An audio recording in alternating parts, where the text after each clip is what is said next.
अच्छा, ये वाला जो वेव है ये अक्टूबर नवंबर 2015 है, विंटर वाला वेरिएंट है, सही 23 कर रहे हैं। सही। सो सबसे पहले, अच्छा ये पहले 1 घंटे का होता था, अब इन्होंने टाइम इन्होंने थोड़ा सा बढ़ा दिया है, सही है। सो 2016 से पहले 1 घंटे का था, उसके बाद 16 के बाद जो है वो उन्होंने टाइम इंक्रीज कर दिया।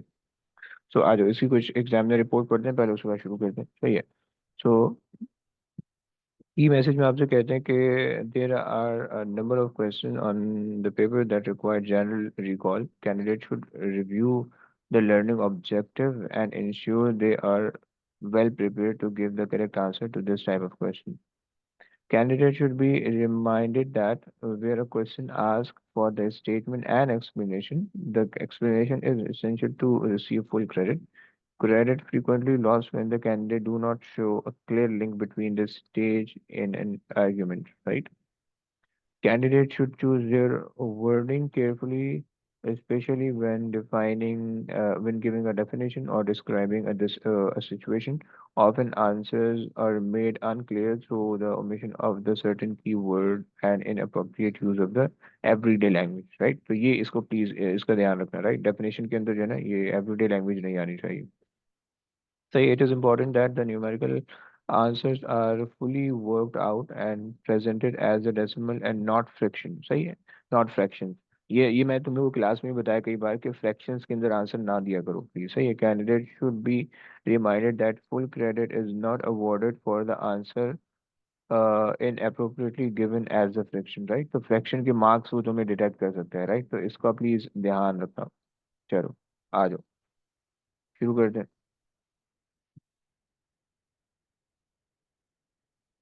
पहले क्वेश्चन में आपसे कहते हैं कि the intensity of a progressive wave is defined as the power transmitted through the surface per unit area. सही है। So intensity का इन्होंने फॉर्मूला बता दिया। Intensity is basically power per unit area, right?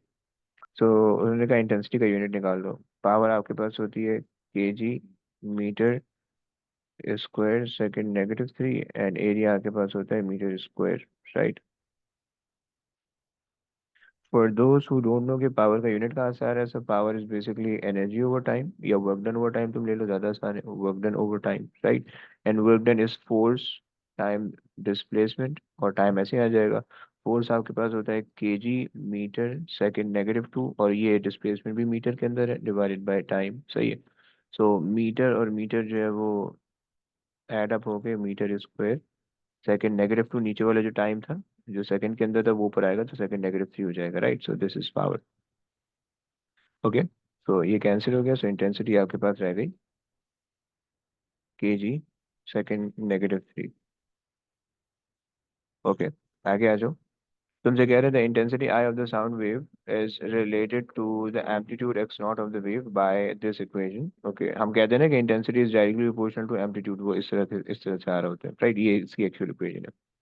Where rho is the density of the medium, c is the speed of the sound, or f is the frequency. Okay, show that k has no unit. So k को subject बना लेते हैं, I, या ऐसे ही रहने देते हैं। अच्छा, इंटेंसिटी I का यूनिट हमने निकाला के जी सेकेंड -3, सही है।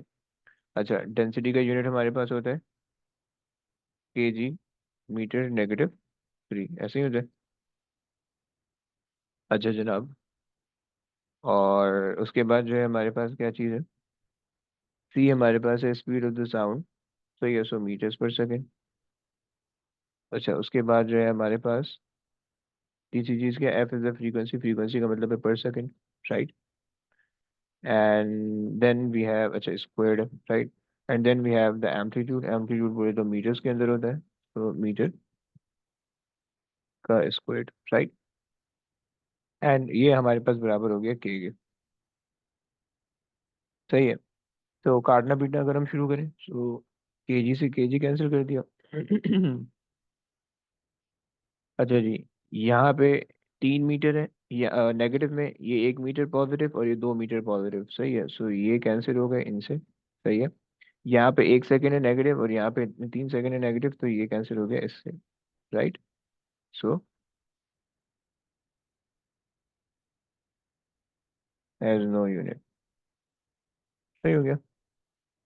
ओके, तुमसे कह रहे हैं calculate the intensity in pico watt per metre square of the sound wave, where उन्होंने वैल्यूज दे रखी है। इंटेंसिटी का फॉर्मूला उन्होंने बताया, intensity is equal to K rho F square and X naught का स्क्वायर, ऐसे ही बताया। के रो सी भी है, ओके, सी मिस करा दिया। ओके, सो इंटेंसिटी हमसे निकालने का बोला है, so I is equal to K given है 20, राइट। डेंसिटी दे रखी है 1.2 in the base unit, okay, and speed of the light दे रखी है 330, राइट। फ्रीक्वेंसी दे रखी है 260, राइट, एंड एक्स नॉट दे रखा है 0.24 नैनोमीटर के अंदर, सो एक्सपोनेंट -9 का होल स्क्वायर, राइट। जरा निकाल दो प्लीज, कितना आता है।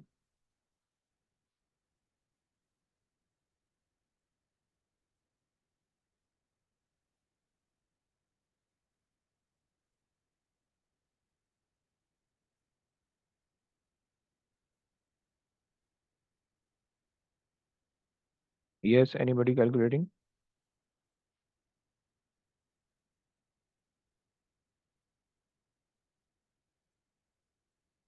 Sir, 1.186 times 10 to the power minus 20 minus 13.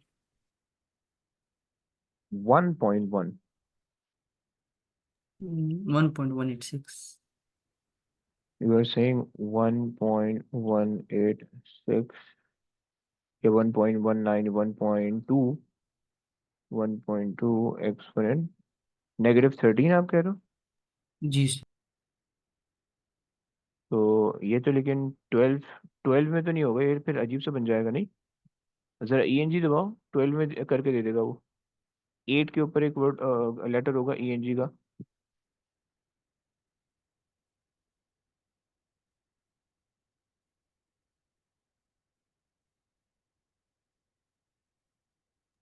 फिर ये 0.12 into 10 power minus 12। 0.12 दे रहे हैं ना, ओके। जी। तो 0.12 हमारा हो जाएगा आंसर फिर, सही है। अच्छा, सर इसको 0.12 में क्यों कन्वर्ट करें? ब्रो पिको पिको बोल रहे हैं ना, पिको बोले तो एक्सपोनेंट -12 में हमें देना है, राइट। सही। -13 को हमने खत्म करना है, सही है। अच्छा जनाब, आंसर चेक कर लेते हैं। एनर्जी या वर्क का उसने लिखा अलग से। अच्छा देखो, जो अब ये इस तरह के जो क्वेश्चन है ना, उसमें वो यूजुअली ना अलग अलग से लिख देते हैं यूनिट। मतलब पहले उन्होंने एनर्जी का अलग से लिखा, या फिर पावर का उन्होंने अलग से लिखा, सही है। फिर उसके बाद उसको उन्होंने उसके अंदर सब्स्टिट्यूट किया, और फिर उसके बाद उन्होंने सॉल्व करके ये निकाला, ठीक है। इसी तरीके से इसके अंदर भी उन्होंने किया कि सारी यूनिट पहले अलग से लिख ली, तो और फिर उसके बाद सब्स्टिट्यूशन ऑफ द टर्म, और फिर उसके बाद उन्होंने उसको सब्स्टिट्यूट किया, सही है। वही गलत आ रहा है तुम लोग का, 3.1 आ रहा है, 1.2 तो नहीं आ रहा। सर आपने 260 पे स्क्वायर नहीं लिया था। ओहो, आई एम सॉरी।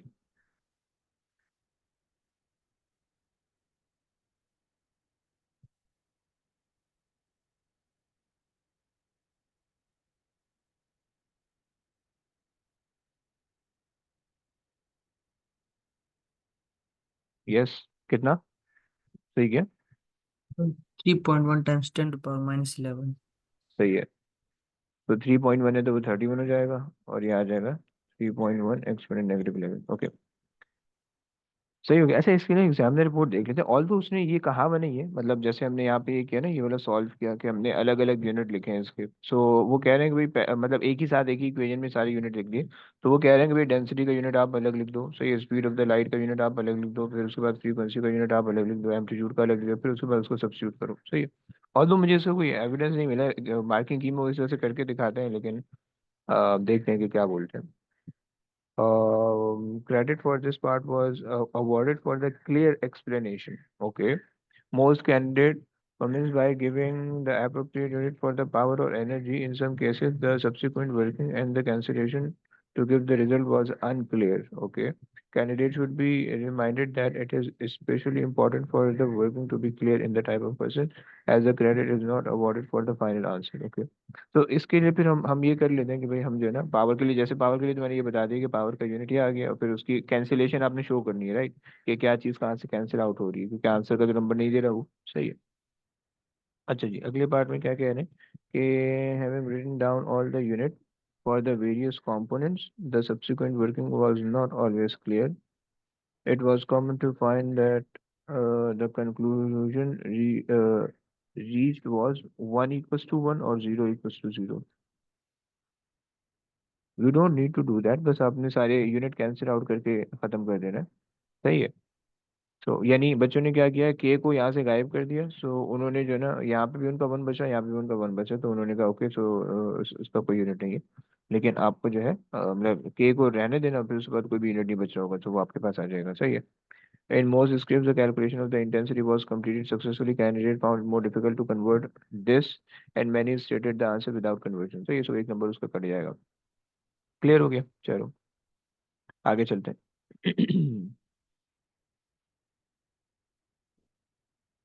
ओके। सो अगले पार्ट में आपसे क्या, अगले क्वेश्चन में आपसे कह रहा है कि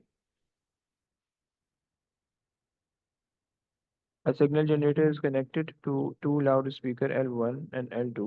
Okay. CRO ये दिया हुआ है, सिग्नल जनरेटर दिया हुआ है, okay, L1 and 2, okay. Microphone M, okay, is connected to the Y plate of the cathode ray oscilloscope. Detects the intensity of the sound along the line ABC. Okay, the distance L1A यानी ये वाला and L2A equal. Okay. तो basically यहाँ पे जो है वो first order बन रहा है, यानी लाउड साउंड, पहला लाउड साउंड यहाँ पे आपको सुनाई देगा। सही है। और पहले लाउड साउंड सुनाई देने का मतलब है कि यहाँ पे फेज डिफरेंस भी जीरो का होगा, पार्ट डिफरेंस भी जीरो का होगा। सही। The time the time base of the CRO is switched off. Okay. The trios on the CRO when M is at A, then at B, and then at C are shown. सो पहला loud sound ए पे मिला, फिर कोई भी sound नहीं मिला, फिर दूसरा लाउड साउंड सी पे मिला। सो डिस्ट्रक्टिव इंटरफेरेंस बी पे हो रही है और फिर कंस्ट्रक्टिव दोबारा से सी पे हो रही है। Okay. For the stress 1 centimetre represent 5 millivolt on the vertical axis. Okay, इन्होंने वाई गेन बता दिया आपको। Explain why the coherent waves are produced by the loudspeaker. जनाब देखो याद रखना। अच्छा, पहले तो कोई बता सकते हैं कि कोहेरेंट वेव क्यों जनरेट हो रही है? एक काम करते हैं, अब्दुल्ला बताएगा, पहले वाला अब्दुल्ला ने बताना है। अब्दुल्ला बता सकते हो कि कोहेरेंट वेव कैसे जनरेट हो रही है? सर कांस्टेंट फेज डिफरेंस है ना, जो भी नहीं वेव्स वो तो एमिट हो बट रही है। ओके, मान लिया कांस्टेंट फेज डिफरेंस हमने किस तरह से मेंटेन किया है यहाँ पे, वो ये पूछना चाह रहे हैं। Hmm, like how can you justify that there is a constant phase difference? हमें नहीं पता, हमें नहीं दिख रहा, उन्होंने बताया भी नहीं ऐसा कुछ।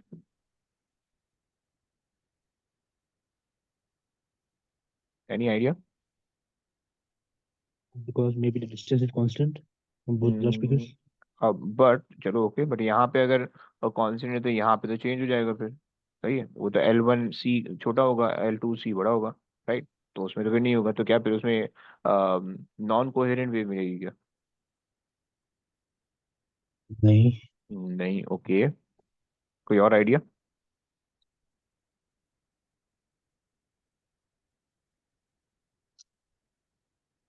नहीं सर। अच्छा, और भैया आपके पास, या अब्दुल्ला, दूसरे वाले अब्दुल्ला आपके पास?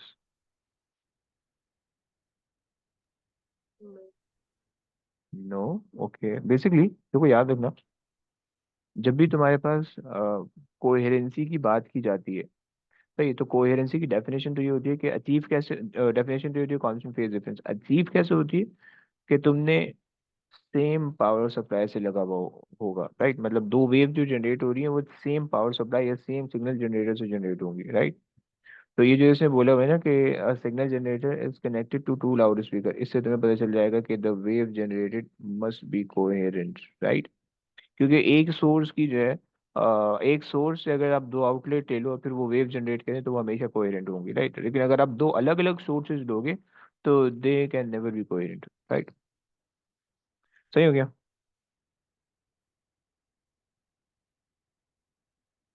Love speakers are connected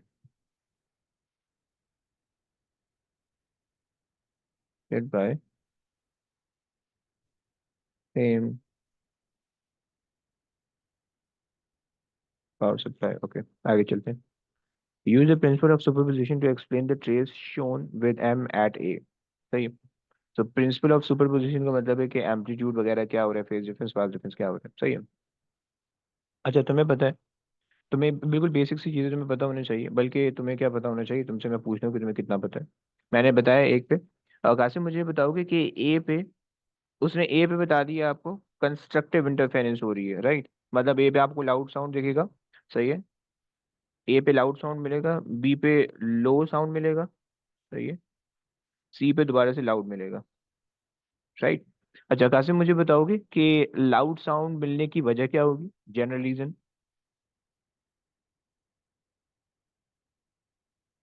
yes Qasim. Sir नहीं, ओके, अब्दुल्ला से पूछना है। अब्दुल्ला आप बताओगे, पहले वाले ने बताना है। सर क्योंकि कंस्ट्रक्टिव है तो एम्पलीट्यूड मैक्सिमम होगा और बी पे मिनिमम होगा। मतलब नहीं नहीं, दोबारा दोबारा सही, मतलब एम्पलीट्यूड क्या मैक्सिमम होगा, रिजल्टेंट या एक उसका या क्या चीज़ का। Sir the resultant amplitude. Perfect.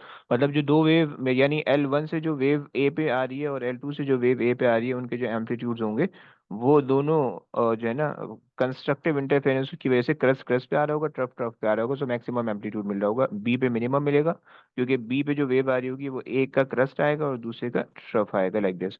और सी पे दोबारा से वो इस तरह से आएंगी, राइट। अच्छा एक चीज हो गई। अच्छा बरीना मुझे ये बताओगी कि इनमें फेज डिफरेंस और पार्ट डिफरेंस क्या होगा।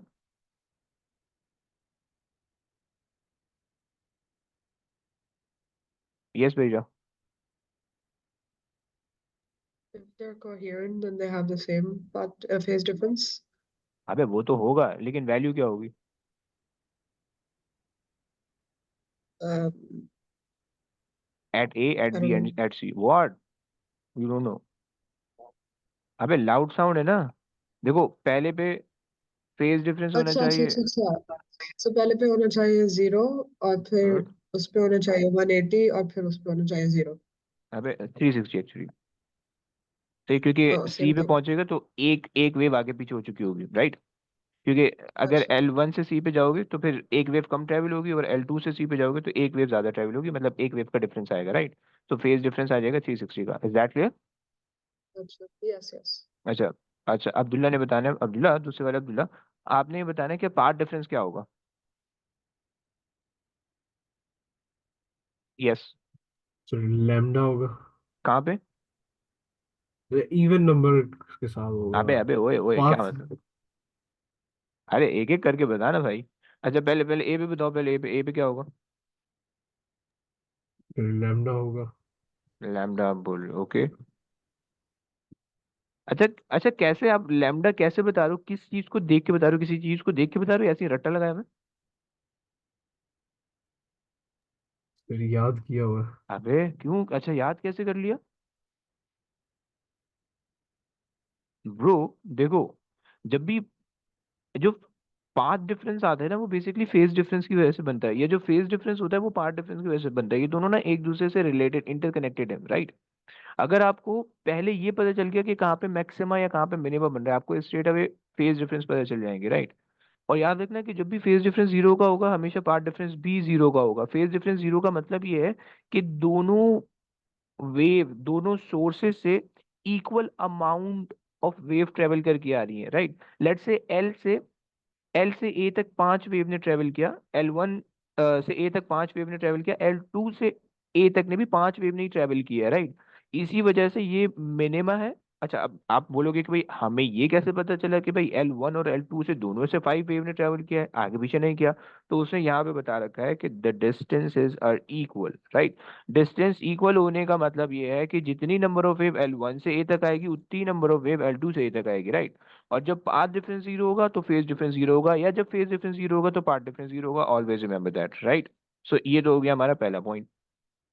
अच्छा अब्दुल्ला, मुझे ये बताओ कि जब पॉइंट बी पे पहुंचा तो फेज डिफरेंस कितने का हो गया?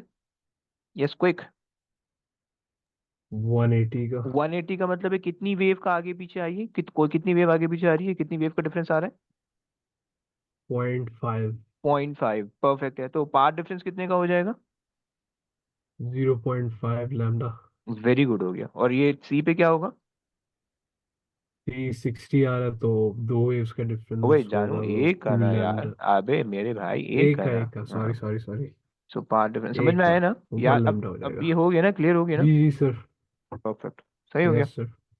सो अच्छा जी, अब देखो याद रखना, जब भी सुपर पोजिशन होती है, कंस्ट्रक्टिव इंटरफेरेंस, डिस्ट्रक्टिव इंटरफेरेंस, तो आपको ये बताना होता है कि आपके पास जो है ना फेज डिफरेंस कितने का आ रहा है, पाथ डिफरेंस कितने का आ रहा है, सही है। सो उससे फिर आप इसको लिखते हो, सही है। सो हम कह रहे थे भाई ए पे क्या हो रहा है?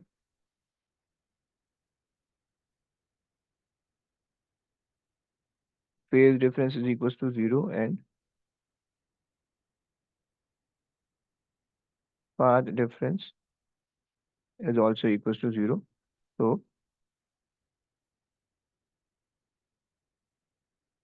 constructive interference,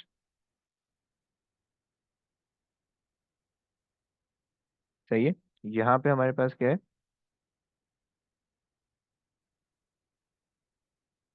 फेज डिफरेंस हमारे पास है 180 का, पाथ डिफरेंस हमारे पास है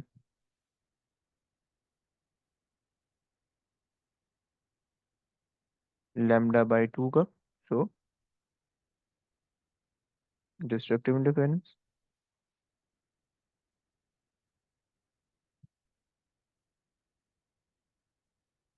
इंटरफेरेंस, राइट। एंड सी पे हमारे पास क्या है कि फेज डिफरेंस हमारे पास आया 360 का, राइट। पाथ डिफरेंस हमारे पास आया लैम्डा का, सही है।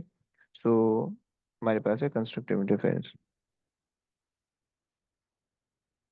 Constructive interference, okay. चलो आगे चलते हैं। तुमसे कह रहे हैं the sound emitted from L1 and L2 has a frequency of 500 hertz. The time base on the CRO is switched on. Okay. The microwave M is placed at A. Draw the trace on the CRO. On the vertical axis, 1 centimeter represent 5 volt, and on the horizontal scale, 1 centimeter represent zero point 0.1 millisecond. Okay. So let's just draw the axis first. एक दो तीन चार पाँच ये ले लेते हैं।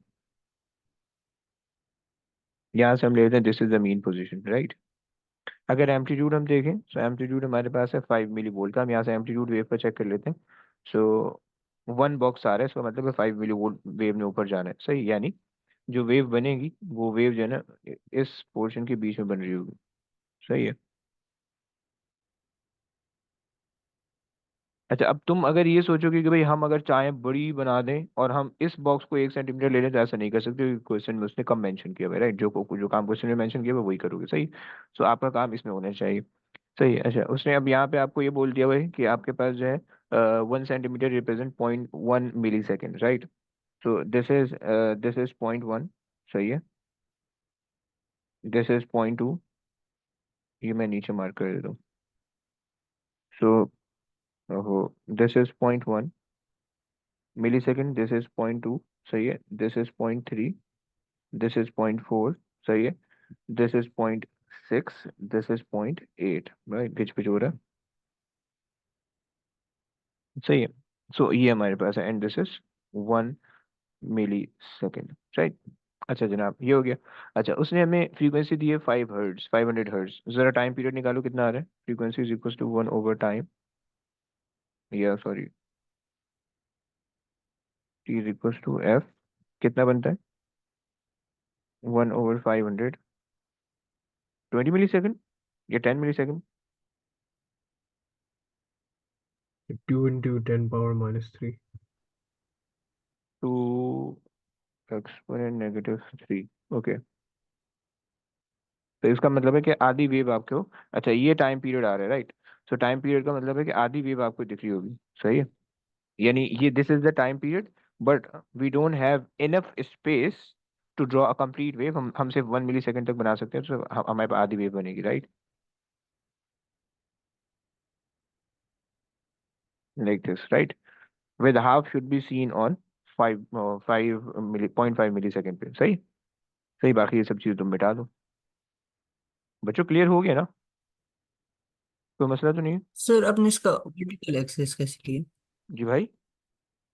जो वर्टिकल एक्सेस पे आपने लाइंस बनाई है। बच्चों वर्टिकल एक्सिस पे ये जीरो है, सही है। दिस इज 5 मिली वोल्ट्स, सही। इसने दे रखा है ना 1 सेंटीमीटर रिप्रेजेंट 5 मिली वोल्ट, सही है। तो इसलिए मैंने यहाँ पे लाइन बना दी थी कि इससे ऊपर वेव नहीं जानी चाहिए, right. And this is -5 millivolts, right. इसलिए मैंने यहाँ भी लाइन बना दी थी कि इसके बीच में जो है ना वेव सैंडविच होगी, राइट, ऊपर नहीं जा सकती। क्लियर हो गया, क्योंकि 5 मिली वोल्ट से बड़ा सिग्नल जी नहीं है। अगर आप यहाँ देखो, सो 5 मिली वोल्ट पॉजिटिव में, 5 मिली वोल्ट नेगेटिव में, राइट। अच्छा जनाब, जी चलो देख लेते हैं कि हमने वेव सही बनाई है। They are connected to the same, ये जो मैंने बता दिया सही। ये हमने क्लास में जब हम कर रहे थे, तो हमने उसके सुपरपोजिशन के चैप्टर में इस चीज़ को देखा था। The wave that overlap has a phase difference of zero और path difference of zero, so constructive interference और डिस्प्लेसमेंट लार्जर, सही है। हमने ये बता दिया। So the wave that overlap has a phase difference of 360 और दिस मच और a path difference, so destructive interference. उन्होंने ये दिया हुआ है, सही है। λ/2 हमने डायरेक्ट ले लिया हुआ है, तो इनका ये बन रहे हैं, सही है। और फिर उसके बाद जो इन्होंने कंस्ट्रक्टिव दिया हुआ है एन लैम्डा का, यानी 1 लैम्डा का इन्होंने दिया हुआ है, सही है। एन लैम्डा इन्होंने जनरलाइज में लिखा हुआ है, सही है। अच्छा, यहाँ पे एक छोटा सा थोड़ी सी चीज़ आप ऐड कर दो। वेव दैट ओवरलैप, ये बस ये वाला सेंटेंस आप ऐड कर दो, बाकी सबके अंदर मतलब प्रॉपर आंसर बन जाएगा, सही है। तो खैर, इसकी एग्जामिनर रिपोर्ट चेक करते हैं। Candidate found it difficult to focus their answer on the specific situation given. In very few answers were reference made to the signal generator being connected to both the loudspeaker. Often, an attempt was made to explain generally what is meant by the coherent wave, right? So you don't need to explain, or you don't need to write the definition of it, right? Acha ji, in each part, it was expected that the phase angle or path difference would be quoted, and then the effect on the resultant displacement is stated, right?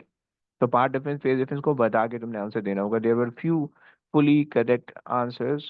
Many candidates stated general condition for the phase difference. Other made references to the path difference, but then confused with the phase angle, right? There were some very careful drawing. ये जो हमने आखिरी में वो बनाया, drawn curve, but many answer could be credited only for a correct period or correct amplitude, right? कितने number का दे रहा है? 3 नंबर दे रहा है, ओके, सही है। सो आई होप सो तुम लोग को समझ में आ गया होगा। आगे आ जाओ। अगला तुमसे कहता है steel ball falls from a platform on a tower on the ground as shown, okay. Steel ball है, पाथ दे दिया तुम्हें, डिस्टेंस दे दिया, ओके। बॉल का मास दिया हुआ है, सही है। एयर रेजिस्टेंस नेग्लिजिबल कही हुई है, तो इसका मतलब है कि तुमसे काइनेमेटिक इस्तेमाल करवाएगा या शायद वर्क एनर्जी पावर इस्तेमाल करवाएगा। ये दो चीज़ें इस्तेमाल करवाएगा। मास से तुम्हें वर्क एनर्जी पावर की तरफ जहन जाएगा, और एयर रेजिस्टेंस नेग्लिजिबल से काइनेमेटिक्स की तरफ, सही। The time taken for the ball to fall the ground, okay. तो तुम्हारे पास इनिशियल वेलोसिटी है 0, सही है। एंड तुम्हारे पास एक्सेलरेशन है 9.81 की, सही है। और तुम्हारे पास डिस्प्लेसमेंट है 192 की, सही है। तुम्हारे पास टाइम आ जाएगा, सही है। So S is equal to U T plus half A T square. Quickly निकाल दो यार। 192, ये वाला फैक्टर 0 हो जाएगा, सही है। 192 × 2 डिवाइडेड बाई 9.81, सही है, under the root is equal to T. Quickly निकालो यार, कितना आया?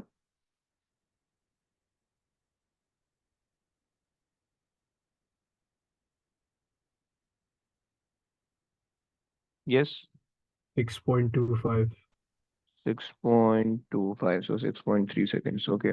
तो हमसे बोले the maximum kinetic energy of the ball, okay. So maximum kinetic energy of the ball, obvious सी बात है, जब वो just before hitting maximum kinetic energy आ रही होगी, राइट। तो सबसे पहले तो जस्ट बिफोर हिटिंग की स्पीड हम निकाल लेते हैं, तो उससे हमें पता चल जाएगा। या फिर अगर तो एयर रेजिस्टेंस नेग्लिजिबल है तो हमारे पास जितनी भी काइनेटिक एनर्जी होगी वो सारी पोटेंशियल से आएगी, तो हम ये कह सकते हैं कि भाई max K E will be equal to the potential energy at max height, right. ये तुमने लिखना होगा फिर उसके बाद करना, सही है। और ये के पी मत लिखना, इसको एक्सप्लेन करके लिखना पूरा। So kinetic energy is equal to M G H, सही है। और मास में दे रखा है 270 ग्राम है, सही है। सो 0.27 इंटू 9.81, सही है, इंटू 192 मीटर्स। निकाल दो कितना आता है।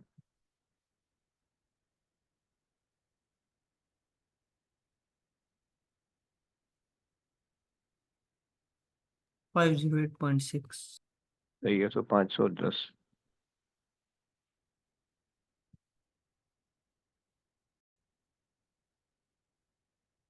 अच्छा जी, state and explain the variation of the velocity of the ball with the time as the ball fall to the ground. State and explain the variation of the velocity.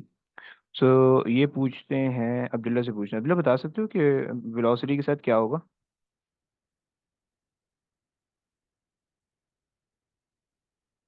Air resistance negligible है हम्म। तो velocity change नहीं होगी। Velocity change नहीं होगी, अच्छा। नहीं नहीं, increase होगी as we go down. Down, हाँ। इतना इतना कंफ्यूज तुम हो, तुम्हारा दीन ईमान बिल्कुल जो है ना पक्का नहीं है। अच्छा चलो बहिरा से पूछते हैं। बहिरा जो है ना आज के रेस में बहुत हैवी चल रही है। भैया बताओगे क्या होगा। Yeah, the ball will accelerate at अबे कहाँ 9.81. बैठी हो, इतनी अजीब सी आवाज आ रही है तुम्हारी। सर बॉल की एक्सेलरेशन होगी 9.81 की, ओके, और उसकी velocity will continue to increase. Perfect. अच्छा 9.81 की वेलोसिटी, 9.81 की एक्सेलरेशन का मतलब है वेलोसिटी किस तरह से चेंज होगी, मतलब इनिशियली आपके रेस्ट पे, सही है। सो आफ्टर 1 सेकेंड 9.81 का चेंज आएगा, इंक्रीज होगा। फिर after another second 2 times of 9.81, right. And फिर after third second 3 times of 9.81। तो इस तरह से वेलोसिटी इंक्रीज होगी, राइट। अगला समझ रहे ना भाई। जी परफेक्ट, सर, समझ गया। सही है। सो हमने कहा कि भाई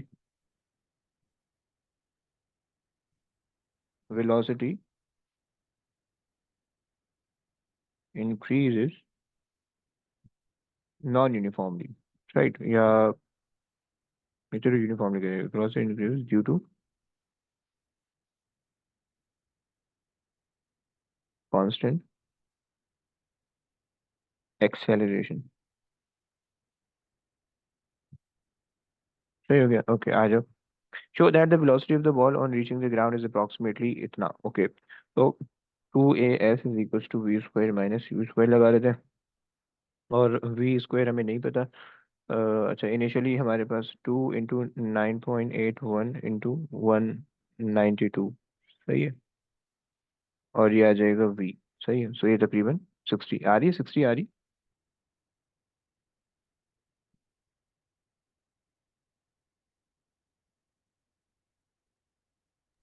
सर इस क्वेश्चन में हम ये भी तो कर सकते हैं कि हमारे पास मैक्सिमम के ही है, तो हम बस के का फॉर्मूला यूज करके निकालें। है ना, ये भी, हाँ ये भी कर सकते हो। मतलब अगर आप ये बोल रहे हो कि, लेकिन उसमें थोड़ा सा फिर आपको वो देना होगा कि लॉस इन काइनेटिक एनर्जी और gain in kinetic energy is equal to loss in potential energy, सही है। और फिर काइनेटिक एनर्जी आप ये लोगे half M V square minus U square is equal to M G H, right. Basically ये दोनों फॉर्मूले एक ही है ना, एम से एम काट दो, वो 2 S equal to V square minus U square बन जाएगा, समझ रहे हो। सर तो इसकी जी सर। 60, सही है, क्या बोलेगा तुम। इसकी 61 आ रही है। 61 आ रही है, ओके। राउंड ऑफ करके 60 कर देते हैं। राउंड ऑफ करके बता रहे हो 61 या फिर 61 ही आ रही है। 61.37। ओके ओके, सही है। सो आगे कहता है in practice the air resistance is not negligible, the variation of the air resistance R with the velocity v of the ball is shown, okay. तो रेजिस्टेंस वर्सेस वेलोसिटी का ग्राफ आपको दिया हुआ है, सही है। And air resistance become constant eight, नहीं नहीं वो ग्रेडियंट कांस्टेंट हो रहा है। अच्छा, वैसे अगर हम इस ग्राफ का ग्रेडियंट या एरिया देखें तो क्या बताएगा हमें? A resistance, force, resistive force multiply by velocity sort of power हमें बताता है। सही है, जो कि एरिया है। और अगर फोर्स डिवाइडेड बाय वेलोसिटी करें तो ये हमें क्या बता देगा? चेंज इन मोमेंटम, या एम बता देगा मास शायद, ये पता नहीं, अल्लाह जाने। खैर देखते हैं। Use a figure 3.2 to state and explain qualitatively the variation of the acceleration of the ball with the distance fallen by the ball. Okay. Acceleration पे क्या फर्क पड़ रहा है? सही है। सो अगर आप रेजिस्टिव फोर्स देखो, वेट आपके पास कांस्टेंट है, रेजिस्टिव फोर्स आपके पास इंक्रीज हो रहा है जैसे जैसे डिस्टेंस फॉलन इंक्रीज हो रहा है, क्योंकि वेलोसिटी जैसे जैसे बढ़ रही है वैसे वैसे डिस्टेंस फॉलन इंक्रीज हो रहा है। सो विद द जैसे जैसे आप लोग नीचे आ रहे हो तो वैसे वैसे डिस्टेंस, जैसे जैसे डिस्टेंस इंक्रीज हो रहा है वैसे वैसे आपके पास जो है ना रेजिस्टिव फोर्स इंक्रीज हो रही है, वेट कांस्टेंट है, रिजल्टेंट फोर्स डिक्रीज होगी, एक्सेलरेशन डिक्रीज हो जाएगी, राइट। तो हमारे पास ये कहानी है। सो हम कह रहे थे कि भाई weight of the ball is constant. सही है।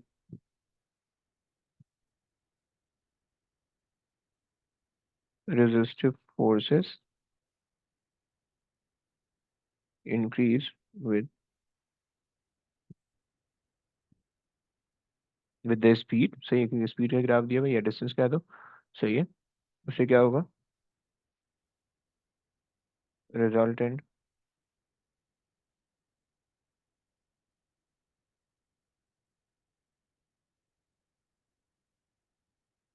Resultant force decrease, hence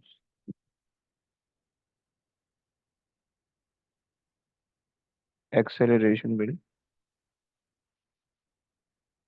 decrease. देखो याद रखना, ये वाला क्वेश्चन, ये रट्टे वाला क्वेश्चन, ये बहुत दफा पूछता है, टर्मिनल वेलोसिटी वाला।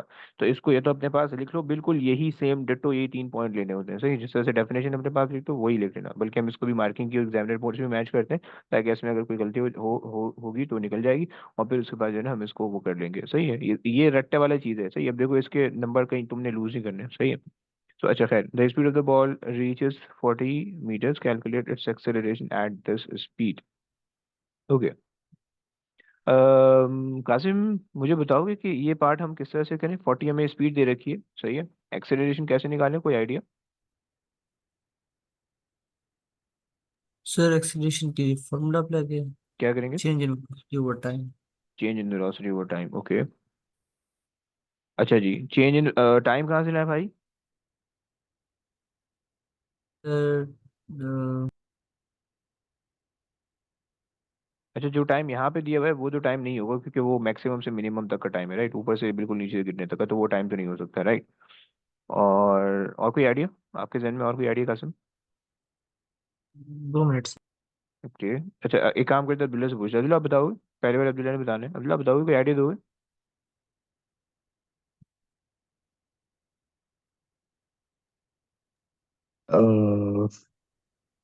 फिर मे बी हम फोर्स निकालें फिर F equal to M use कर लो।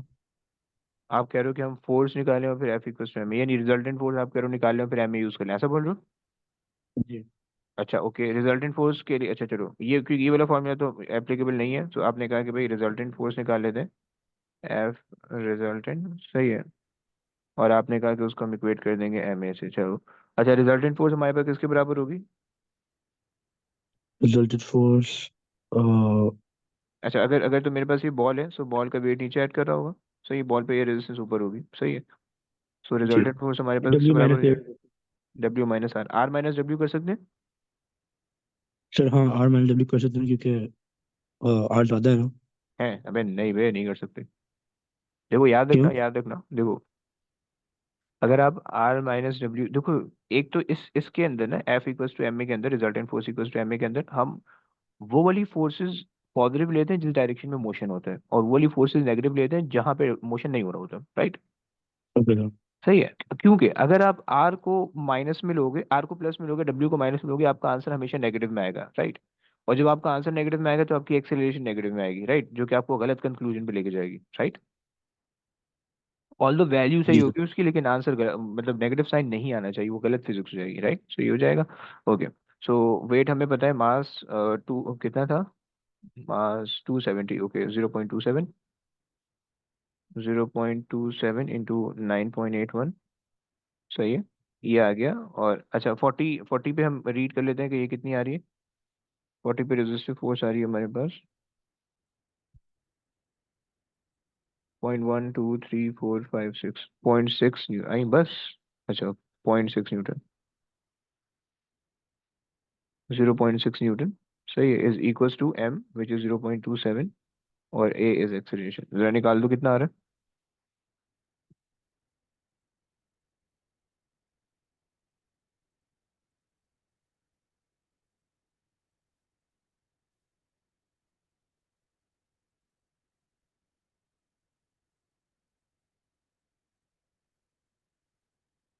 Yes, how much. 7.58. 7.58, सो 7.6 मीटर्स पर सेकेंड, ओके। अच्छा जनाब, आगे तुमसे कह रहे हैं कि use the information in A का part 3 and in I, A का पार्ट 3 कहाँ है, A का पार्ट 3 है, okay.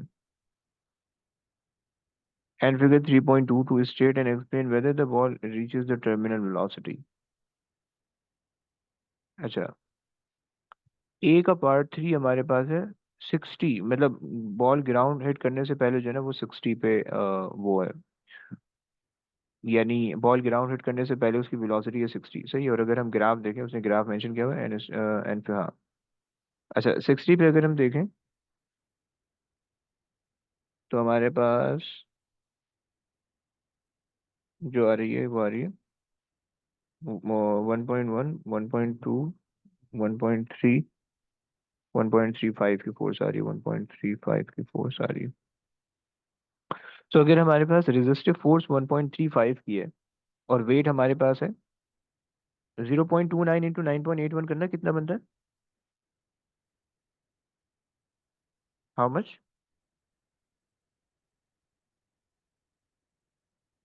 2.8.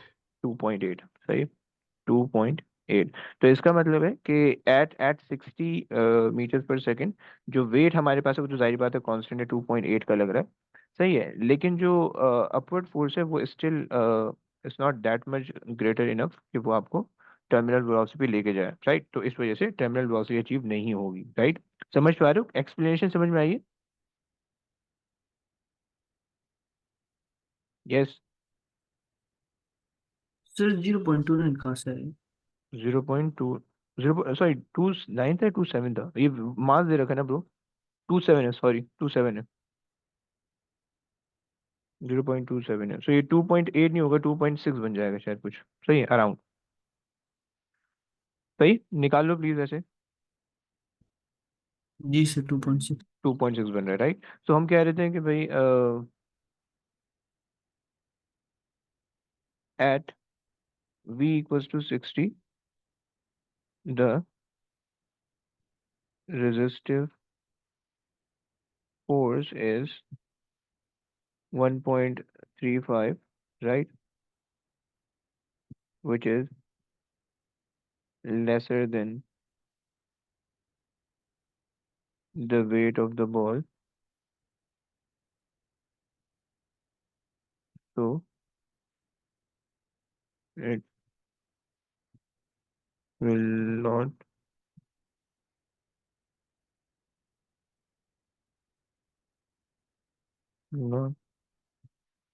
be on its terminal velocity।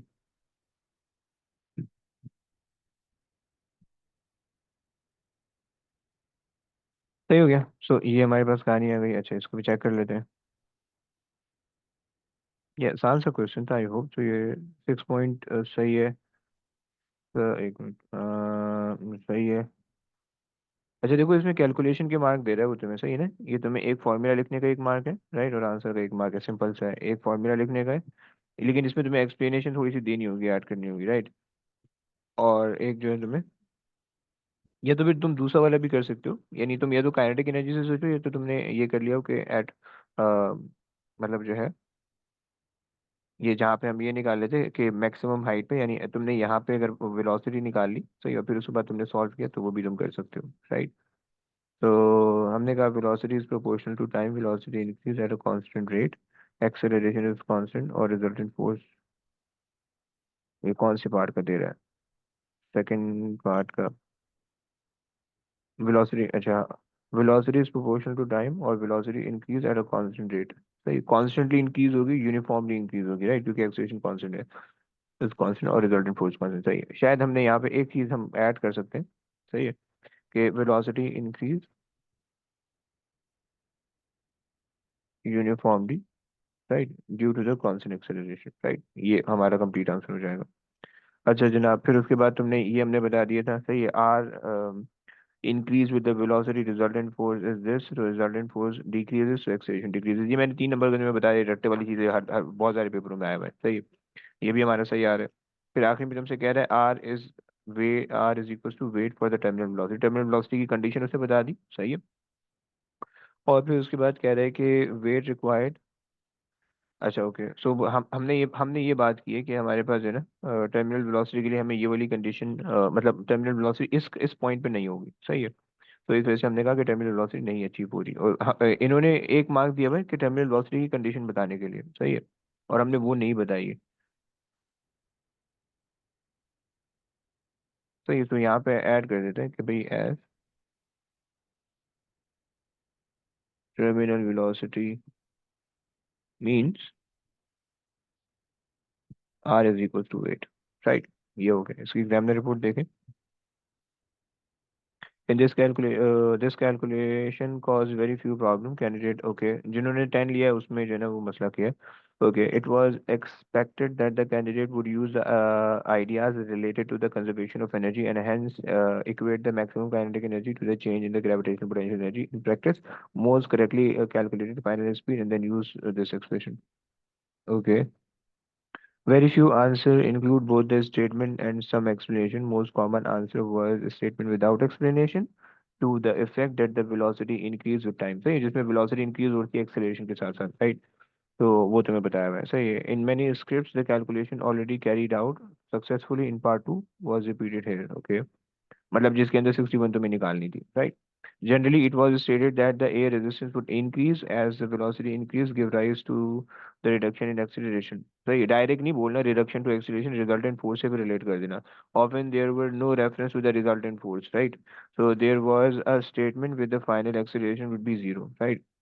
तो तुमने ये नहीं बोलना फाइनल स्टेटमेंट जीरो हो रही है नहीं हो रही, तुमने ये बताना है कि resultant force, resistive force increase हो रही है, रिजल्टेंट फोर्स उससे डिक्रीज हो रही है, और फिर उसको एक्सेलरेशन से रिलेट करना है। रिजल्टेंट फोर्स की मतलब रेजिस्टिव फोर्स की वजह से रिलेशन एक्सेलरेशन को नहीं रिलेट करना, गलत हो जाएगा, सही। Candidate found it difficult. The most common mistake was to assume that the force due to the air resistance was the accelerating force. तो उन्होंने F equal to M A किया, F equals to M A किया, सही है। 40 metre पर second की speed पे जो फोर्स आई थी उन्होंने ग्राफ से रीड की 1.35, और उसको एम ए के इक्वेट करके निकाल दिया, वो गलत किया, राइट। रिजल्टेंट फोर्स से करना है, जो कि अब्दुल्ला भाई ने बताया था। A small number of candidates made a correct reference to the fact that the speed is 60 meter per second, the air resistance is less than the weight.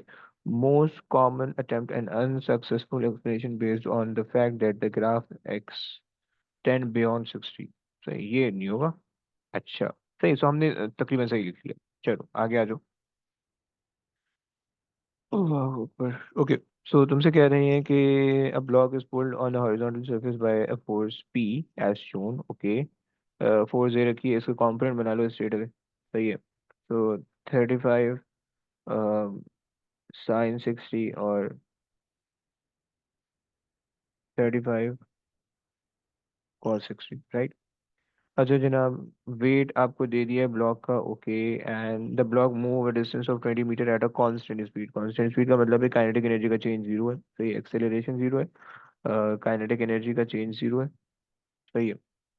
Okay, the vertical force of the surface applies the block normal reaction force, calculate the vertical force that the surface applies to the block, सही। तो वो basically किसके बराबर होना चाहिए, 35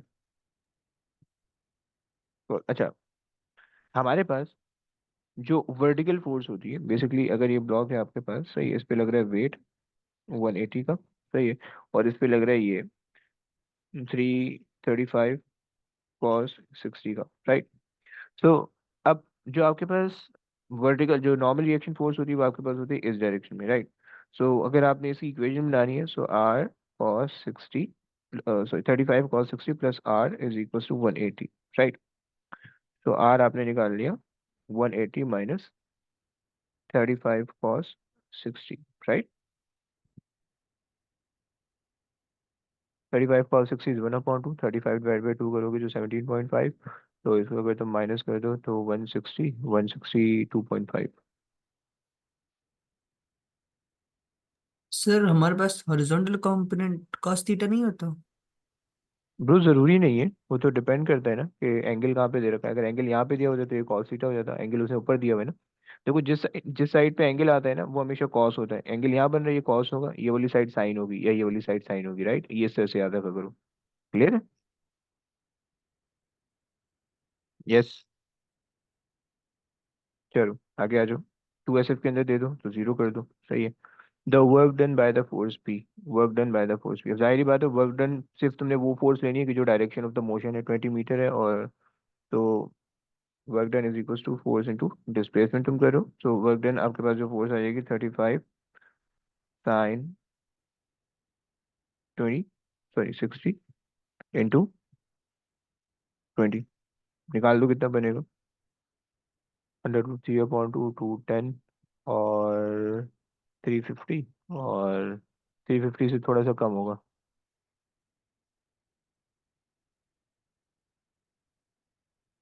350 नहीं, फिर कितना बन रहा है? 350 का डबल हो सिक्स जाएगा ना, 600। 606.2। सॉरी दोबारा बोले 600। 606.2। ओके, 610। Okay perfect. तुमसे बोला explain why the block continue to move at a constant velocity although the work is done on the block by the force P, by the force P, सही है। अच्छा, तो basically अगर work done हो रहा है तो इसका मतलब है कि भाई ब्लॉक तो कोई एक्सेलरेट एक्सेलरेट होगा, कांस्टेंट कांस्टेंट वेलोसिटी पे जा रहा है, इसका मतलब है कि कोई ना कोई ये तो बैकवर्ड फोर्स होगी जो ओवरकम कर रही होगी फॉरवर्ड फोर्स को, सही है, जिसकी वजह से आपके पास जो है ना नेट वर्क डन कुछ भी नहीं आ रहा होगा, राइट। तो हम ये कह रहे थे कि देखो कांस्टेंट वेलोसिटी का मतलब एक्सेलरेशन नहीं है, राइट। तो एक्सेलरेशन ना होने का यानी डायनामिक इक्विलिब्रियम पे, मूविंग इक्विलिब्रियम पे, राइट। सो हम ये कह रहे थे कि भाई जो हॉरिजॉन्टल फोर्स है उसको किसी फोर्स के इक्वल करना है, जो वर्टिकल फोर्स है उसको किसी फोर्स के इक्वल करना है, राइट। और उसकी वजह से जो है हमारे पास रिजल्टेंट मतलब हमारे पास एज अ रिजल्ट कोई एक्सेलरेशन नहीं होगी बल्कि कांस्टेंट वेलोसिटी हो जाएगी, राइट। सो हम ये कह रहे थे कि भाई हॉरिजॉन्टल, अच्छा वैसे इन्होंने यहाँ पे क्या रफ सरफेस बताया क्या? नॉट दैट मच, तो नहीं बताया, सही है। Okay, so horizontal component of P would be equal to the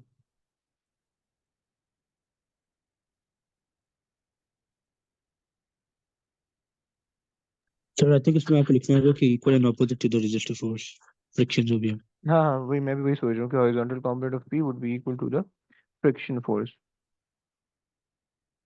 friction force, right, between the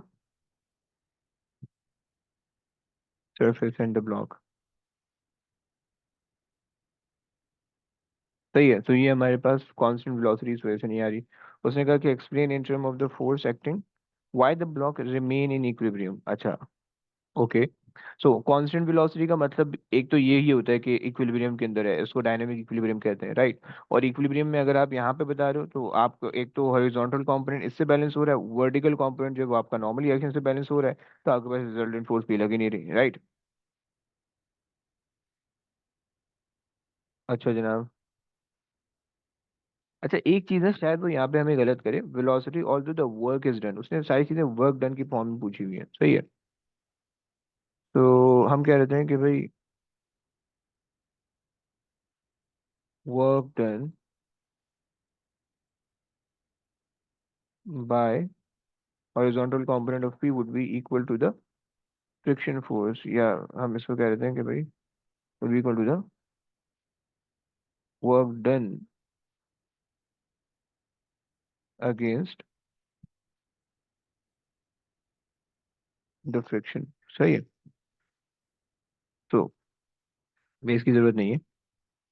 सही है। सो ये हमारे पास, तो इससे जो है ना हमारा ये काम, क्योंकि वर्क डन की फॉर्म में पूछे तो वर्क डन की फॉर्म में आंसर दे दो। सही है। यहाँ पे उसने जो है ना वो इक्विलिब्रियम पूछे, तो यहाँ पे अब आप फोर्स ले आओ कि यहाँ पे हम कह रहे थे कि भाई कि horizontal component of P is equal to the horizontal component of P will be equal and opposite to friction. सही है। and vertical component and normal reaction would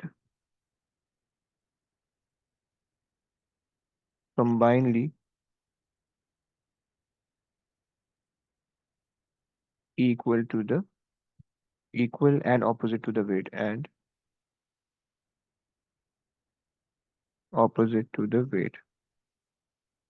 देखो प्लीज याद रखना कि यहाँ पे vertical component of the force लग रहा है, तो जो सिर्फ और सिर्फ वेट होगा वो ही नॉर्मल रिएक्शन नहीं होगा, बल्कि वेट में से माइनस करोगे तो नॉर्मल रिएक्शन आएगा। राइट। सो नॉर्मल रिएक्शन ऊपर लगती है। राइट। आपको पता होनी चाहिए, अगर आपके पास ये ब्लॉक है। सो सरफेस जो है नॉर्मल रिएक्शन फोर्स ऊपर लगा रही है। राइट। और पी की वजह से पी का एक कॉम्पोनेंट ऊपर लग रहा है। राइट। सो ये पी कॉस 60 आ रहा है। सही है। एंड दिस इज आर, और ये दोनों जो है ना किस कौन इक्वेट कर रहा है, वेट। सही है। सो ये आपने लिखना है। अगर आप सिर्फ ये कह दोगे कि R is equal to W, गलत हो जाएगा, या P cos theta equal to W, गलत हो जाएगा। राइट। क्योंकि ऊपर वाली दो फोर्स है, नीचे वाली एक फोर्स है। राइट। क्लियर हो गया। चलिए जी, ये निमट गया।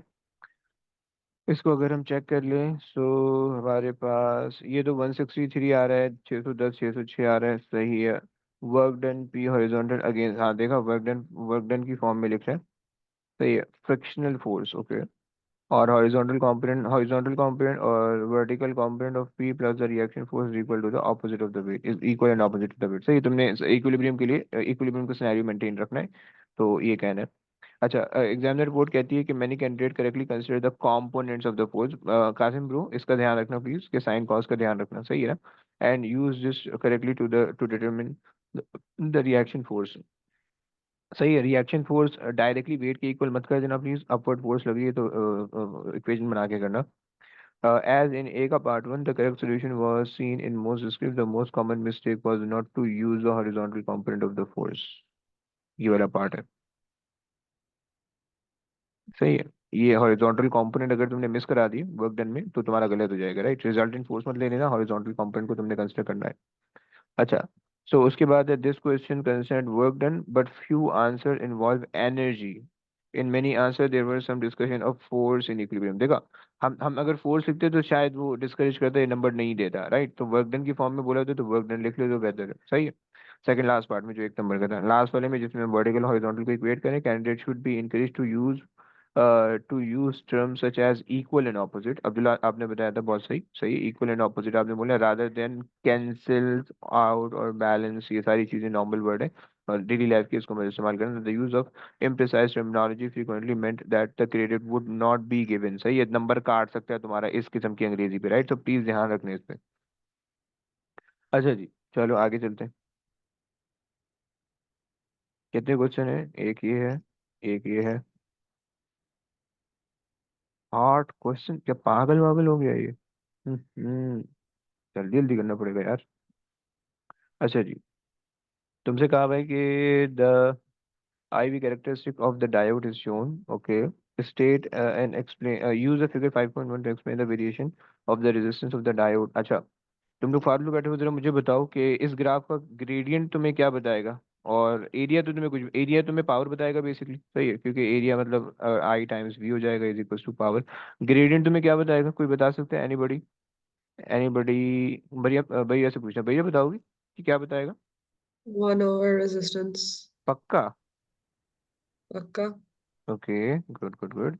But not. हाँ हाँ. हाँ, ठीक.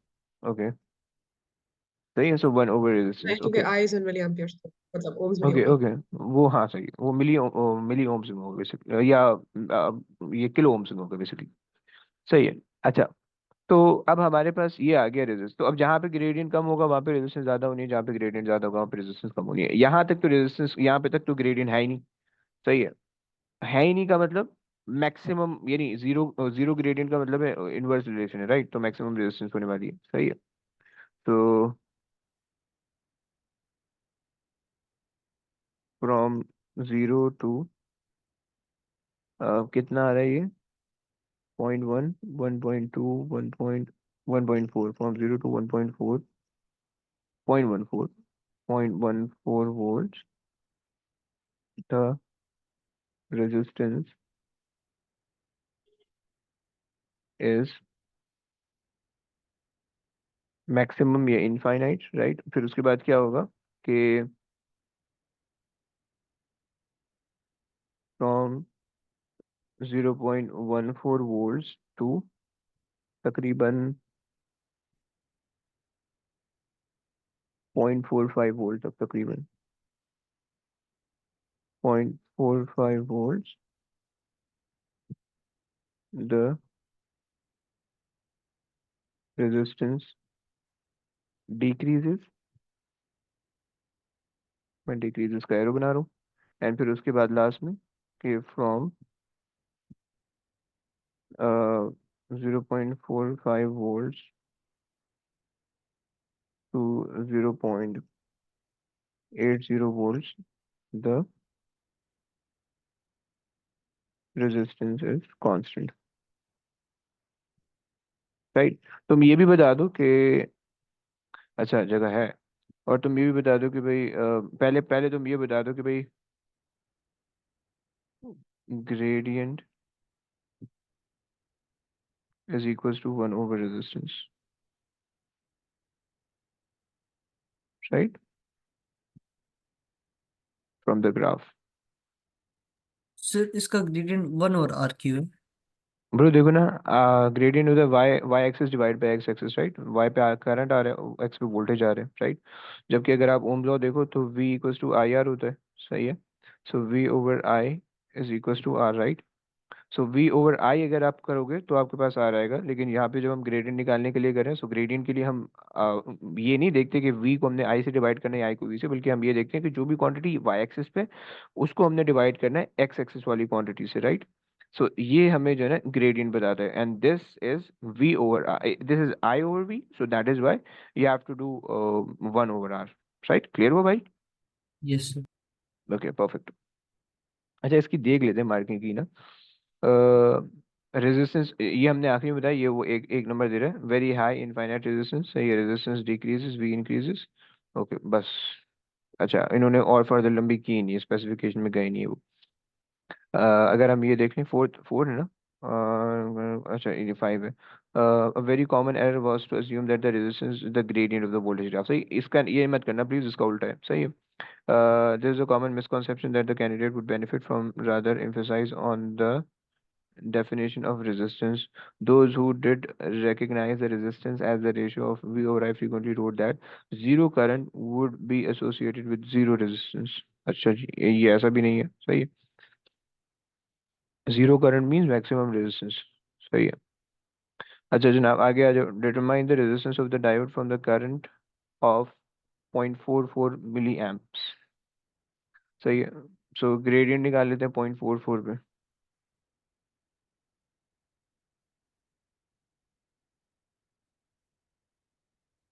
सही, यहाँ से ऊपर सीधा हो रहा है ग्राफ, नीचे टेढ़ा है, सही है। सो एक तो मैं ये वाला पॉइंट ले लेता हूँ, सही है, और एक मैं पॉइंट ले लेता हूँ, ये वाला ले लेता हूँ, सही है, क्योंकि सर इस, निकालना क्या वैसे? ब्रो वो रेजिस्टेंस बोल रहा है, सही है। तो रेजिस्टेंस तो वी ओवर आई होता है ना, तो जो स्पेसिफिक पॉइंट पे बोल रहे हैं उसी पे होगा, हम ग्रेडियंट क्यों लेंगे? क्यों? इस ग्राफ का ग्रेडियंट हमारे पास वो रेजिस्टेंस बताएगा ना, अभी आपने तो ऊपर सर बताया। लेकिन स्पेसिफिक वेलोसिटी भी दी, वो आई मीन वोल्टेज भी दी हुई है और हमें करंट भी दिया हुआ है एक पॉइंट पे। तो करंट आप करंट तो दिया हुआ है, चलो वोल्टेज कहाँ से ला रहे हो? सर वोल्टेज दी हुई तो है एक्स एक्सिस पे। यानी आप ये बोल रहे हो कि एक्स एक्सिस हम रीड कर लेते हैं ये वाला, जी। और हम स्ट्रेट ये निकाल लें, ऐसा बोल रहे हो? जी सर। हम्म। अच्छा, और क्या रीजन? सर क्योंकि रेशियो होता है ना, एट स्पेसिफिक पॉइंट रेशियो ही होगा, तो ग्रेडियंट की जरूरत नहीं होगी हमें। चलो सही है, मान लेते हैं। सो आपने कहा कि भाई हमारे पास वोल्टेज आ रहा है 0.5 आ रहा है, 0.5 आ रहा है, सही है, और करंट हमारे पास आ रहा है 4.4 मिली एम्प्स, सही है। So V equals to I R लगाते हैं अगर, सो 0.5 डिवाइडेड बाई 4.4 एक्सपोनेंट -3।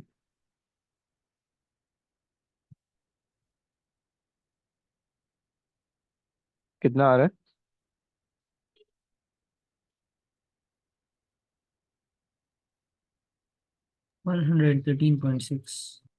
है? 113,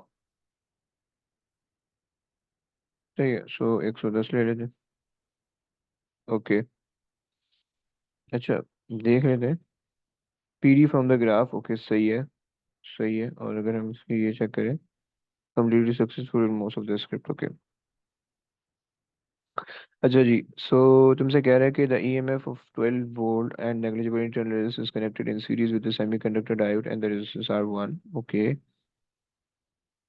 सही है जनाब। The R2 is this much is connected in cell, okay, the diode has a characteristic shown in the figure 5.1, the current is supplied by the cell is this much, सही है। सो cell से जो current होगा उसमें से कुछ यहाँ जाएगा और कुछ यहाँ जाएगा और कुछ यहाँ नीचे जाएगा, राइट।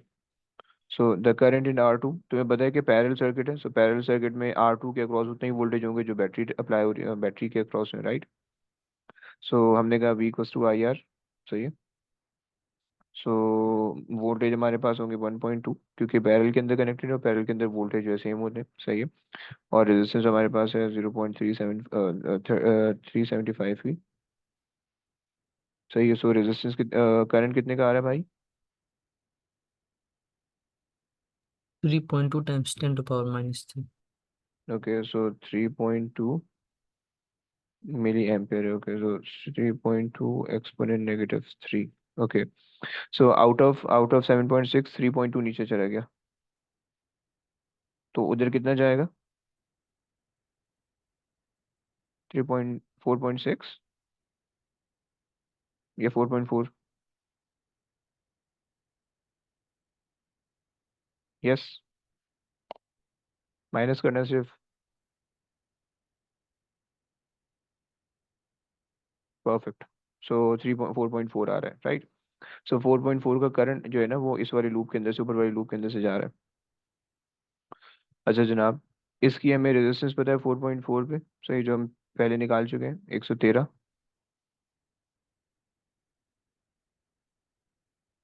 सही है। और इसके क्रॉस हमने काम करना है।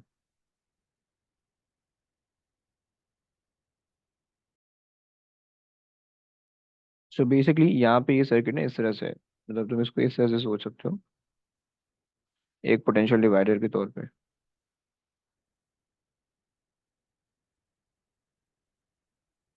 सही है, कि जिसके अंदर से करंट गुजर रहा है, या यहाँ से करंट गुजर रहा है 4.4 मिली एम्स का, सही। इसके क्रॉस रेजिस्टेंस है 113.6 की, और इसके क्रॉस वोल्टेज हमें पता है 0.5 का है, सही। 0.5 वोल्ट आ रहे थे, सही है।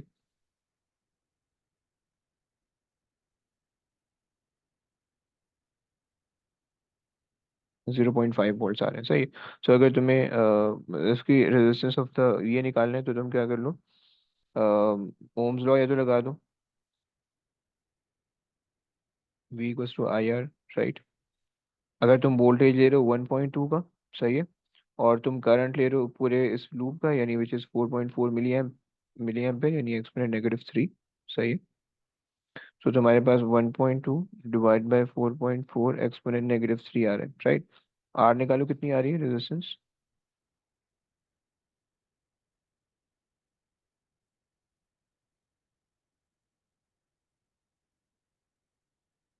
Yes, quick. 272.7। 272। ओके। सो ये resistance of the whole loop आ रही है 272.7। सही है। तो इसमें से अब आप डायोड के रेजिस्टेंस को माइनस कर दो तो you'll गेट, अच्छा, ये जो रेजिस्टेंस है, ये जो रेजिस्टेंस है, let's say this is the resistance R total. सही है। और ये जो आर टोटल है, ये बेसिकली किससे बराबर है,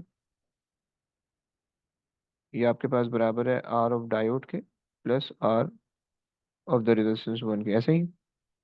सो अब माइनस कर दो, तो टोटल रेजिस्टेंस आ रही है 272.2 minus 113.6। So you will get R one कितनी,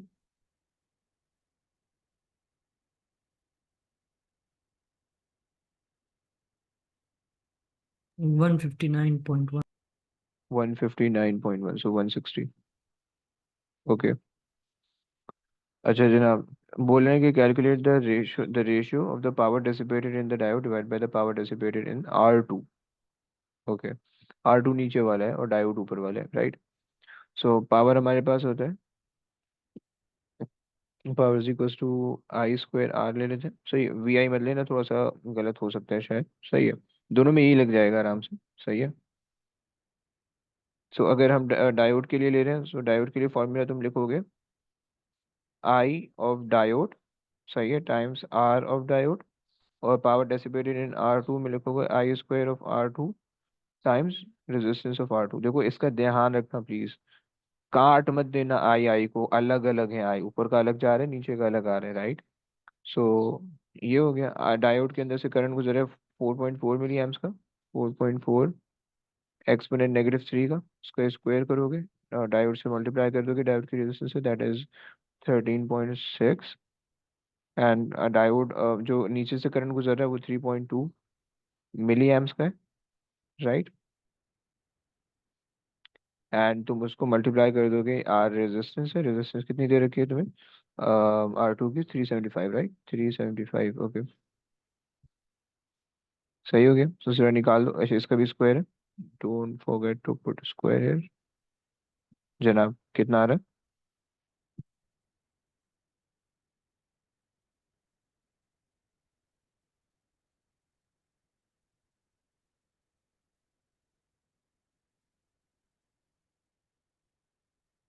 0.57। है? 0.57। ओके। डायोड की हमने रेजिस्टेंस सही निकाली हुई है, 114, 113.6 आ रही थी, सही है, और 156। ओके परफेक्ट, करंट भी सही आ रहा है, वन सही है, बाकी सब सही है। एक चीज़ सही है तो सारी सही है। सी एग्जामिनर रिपोर्ट देख लो। Again, there were very few problem in this calculation. A common error was to give the answer of the total resistance। सही है। तुमने जो यूज़ किया फॉर्मूला इस वाले पार्ट के अंदर, ये वाले पार्ट के अंदर जो तुमने फॉर्मूला यूज़ किया था, V equals to I R का, V equals to I R का, सही है। उसमें जो आर आएगा, अगर तुम वोल्टेज ले रहे हो, टोटल वोल्टेज ले रहे हो 1.2, तो आर तुम्हें टोटल आएगी, राइट। अगर तुम वोल्टेज, अगर तुम्हें ये पता है, ये तुमने ये याद है कि डायोड के अक्रॉस जो वोल्टेज ड्रॉप आ रहा था 0.5 का आ रहा था, राइट। तुमने कहीं ऊपर से निकाला था ग्राफ व्राफ से, राइट। ये इधर से 0.5 का आ रहा था 4.4 पे, राइट। सो तुम अगर उसको उसको याद करके लोगे तो तुम्हारे पास जो है, तो तुम्हारे पास फिर यहाँ पे जो वोल्टेज बच जाएगा वो तुम्हारे पास बच जाएगा 0.7 का। तुम उससे अगर लोगे 0.7 की वोल्टेज लोगे और करंट 4.4 का लोगे तो वो सही हो जाएगा, राइट। लेकिन तुमने बस ये चीज़ ध्यान में रखनी है, सही है, बस। बाकी अगला वाला पार्ट अगर हम देखें, a few exceptions candidate did give a correct expression for the power. Many candidates found it difficult to substitute the appropriate values of the current and the resistance into the equation। देखो current की value तुम गलत कर सकते हो, क्योंकि current दोनों के अंदर तुम मे भी सेम रख के काम खराब कर दो, राइट। एंड वोल्टेज भी सेम नहीं होगा, राइट। अगर तुमने वी स्क्वायर ओवर आर किया होगा तो भी प्लीज याद रखना कि नीचे पे तो पूरा वोल्टेज आ रहा है 1.2 का, ऊपर पूरे पे 1.2 का वोल्टेज आ रहा है, राइट। यहाँ पे जो है वो 0.5 का है, राइट। तो वो 0.5 का तुम्हें उस हिसाब से लेना है, सो प्लीज उसको थोड़ा सा ध्यान में रखना, राइट। सो ये हो गया, चलो ये क्वेश्चन बाकी है, इसको निपटाते हैं।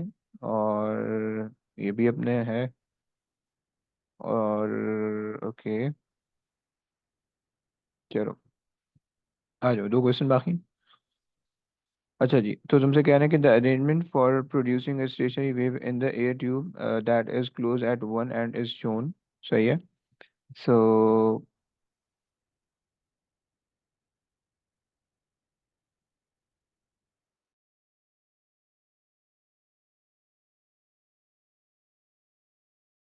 अच्छा, सो अब हमारे पास जो है ना, इन्होंने सिग्नल जनरेटर दिया हुआ है, लाउड स्पीकर दिया हुआ है, ट्यूब दी हुई है, close eight one and open at other and. तो इसके ऊपर जो है ना इस तरह के लीस्ट फ्रीक्वेंसी ये बनेगी, सही, स्टैंडिंग वेव। यानी 1 क्वार्टर, फिर 3 क्वार्टर, फिर 5 क्वार्टर, 7 क्वार्टर, इस तरह से जनरल इक्वेशन बनाओगे तो F equals to N V over 4 L। सही है।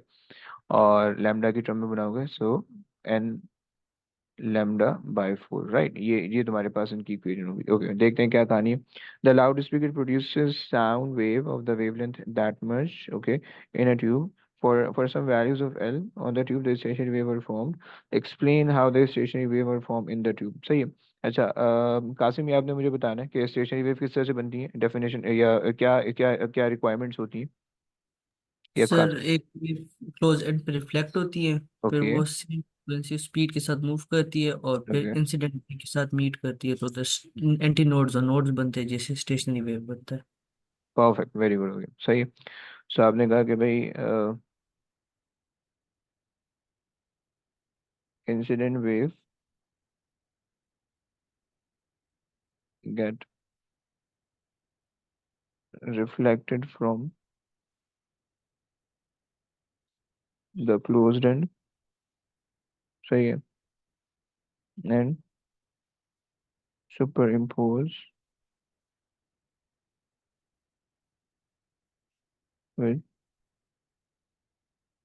from the closed end and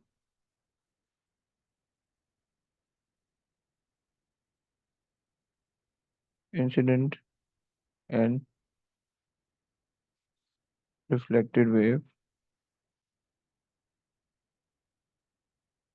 superimpose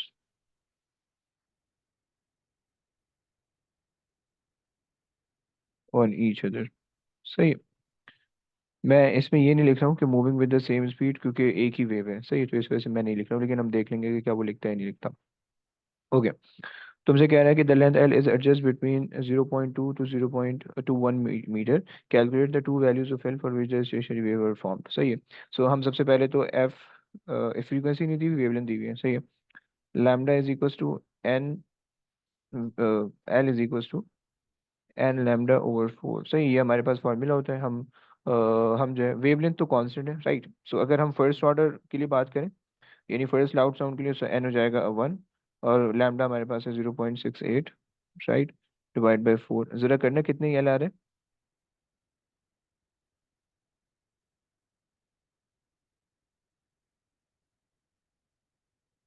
yes, how much. 0.17। 0.17, okay. So ये तो नहीं हो रहा, इसके अंदर नहीं आ रहा, नॉट इन द लिमिट। तो ये नॉट इन द लिमिट, सही है। सो इसका मतलब है फर्स्ट ऑर्डर तो नहीं बनेगा। सेकंड ऑर्डर अगर हम बनाए, L is equal to, second order बनेगा, N3 होगा। So 3 time 0.68 over 4, right. और ये निकाल दो कितना आ रहा है, और इससे जो है ना फिर 5 कर देना इसको। 0.5 का। सो ओके, दूसरे वाले पे बताओ।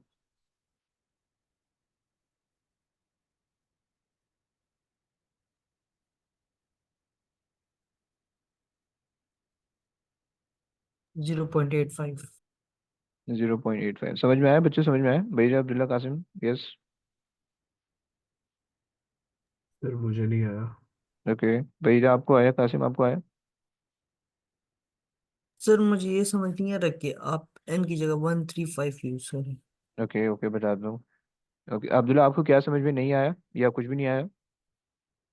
सर पूरा सवाल नहीं समझ आया। ओके ओके, और भैया आप बताओ।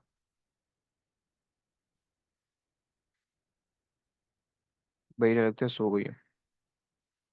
अच्छा खैर देखो, सीन ये है कि वो तुमसे ये बोल रहा है कि तुम जो है ना स्टेशनरी वेव जनरेट करो। तुम्हें ये पता है कि स्टेशनरी वेव हर फ्रीक्वेंसी पे जनरेट नहीं होती।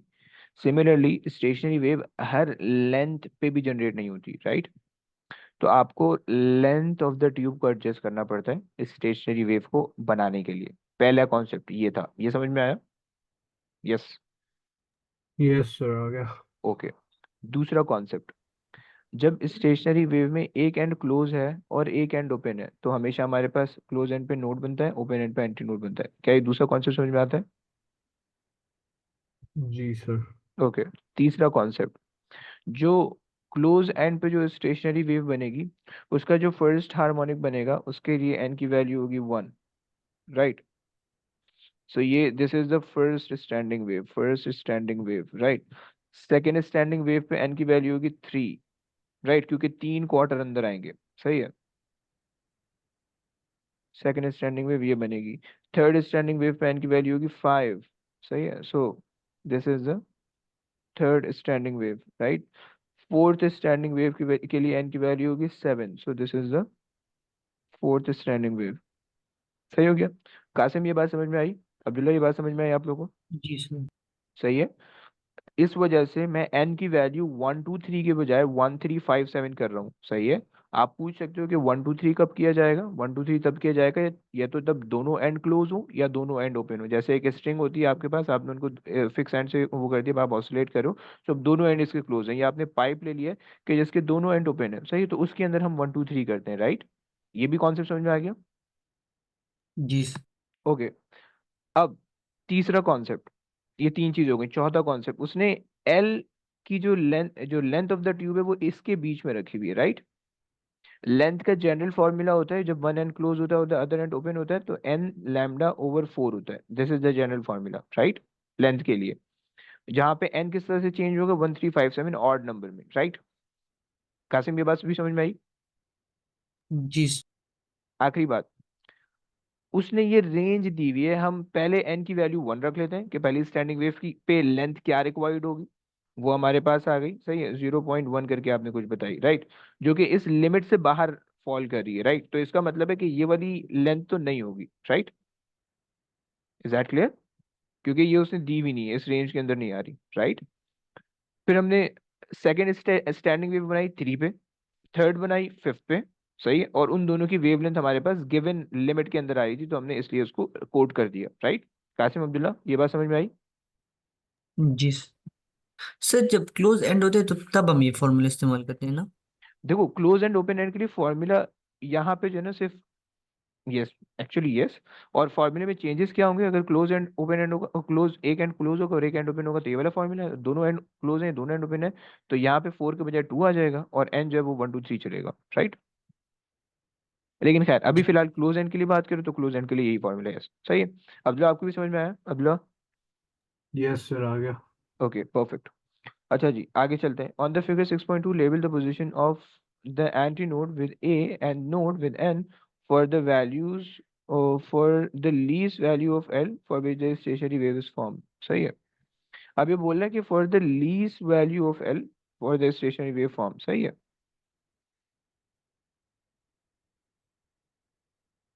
ओके। अब एल की वैल्यू उसने क्या दी हुई है? 0.2 से 0.5। लीस्ट वैल्यू हमारे पास ये बन रही है 0.5। 0.5 जीरो बन रही थी या 1 बन रही थी या कुछ और बन रही थी? ये खैर है, जो भी बन रही थी देख लेंगे। सही है। इसका मतलब है कि this is the second harmonic. Qasim, Abdullah ये बात समझ में आती है? जी सर। सही है, क्योंकि हमने वन वाले जो फर्स्ट हार्मोनिक था हमने उसको इग्नोर किया हुआ था क्योंकि वो एल से बाहर जा रहा था, राइट? सो सेकेंड हार्मोनिक हमारे पास ये बन रहा है। सेकेंड हार्मोनिक पे 3 क्वार्टर ऑफ द वेव हमारे पास आती है, राइट? सो 3 क्वार्टर का मतलब है कि ये इस तरह से थोड़ा सा और बड़ा बना देते हैं, सही है।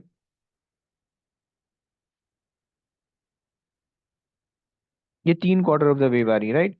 सो यहाँ पे नोड आ रहा है, यहाँ पे एंटी नोड आ रहा है, यहाँ पे नोड आ रहा है,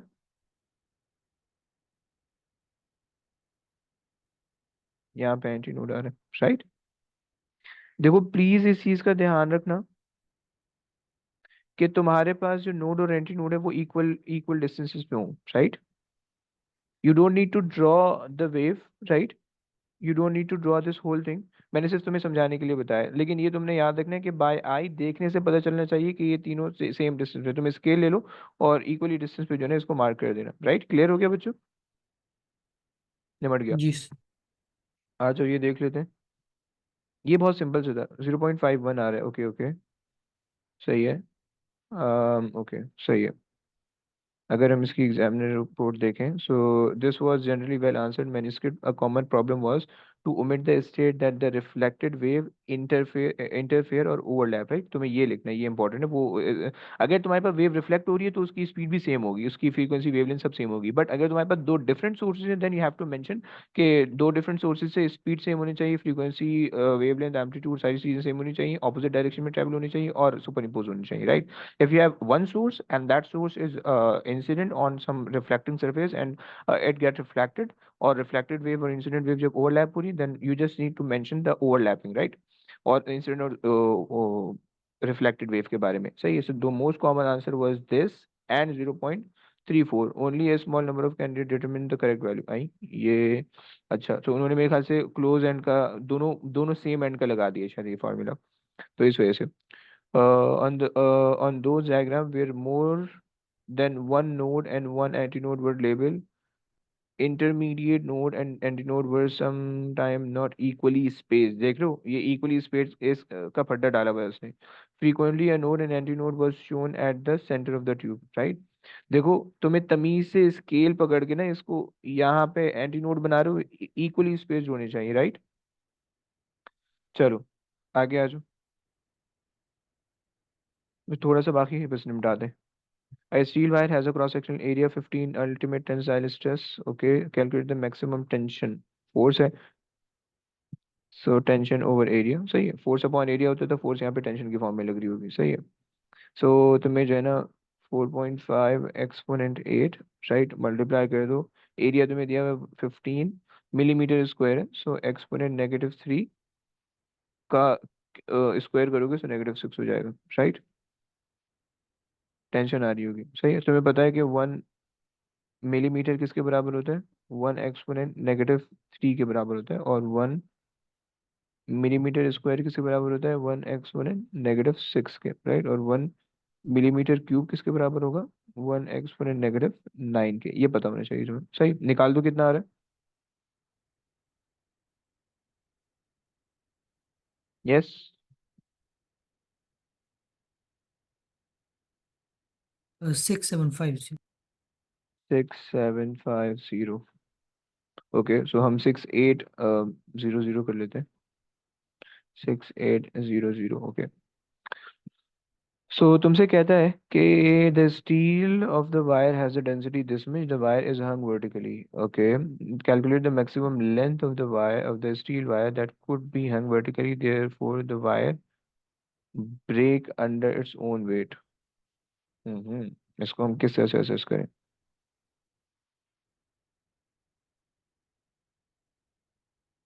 यानी wire would break under its own weight, यानी हमारे पास टेंशन जो होगी उस केस के अंदर वेट से बड़ी हो जाएगी या वेट के बराबर हो जाएगी। सो हम ये कह सकते हैं कि भाई, so tension in the wire would be equal to weight or would be greater than equal to weight, सही है। तो टेंशन ज्यादा होने की वजह से वायर ब्रेक हो जाएगी, राइट? ये हमारा सिंपल सा कॉन्सेप्ट है जो कि हम लगा रहे हैं, सही है।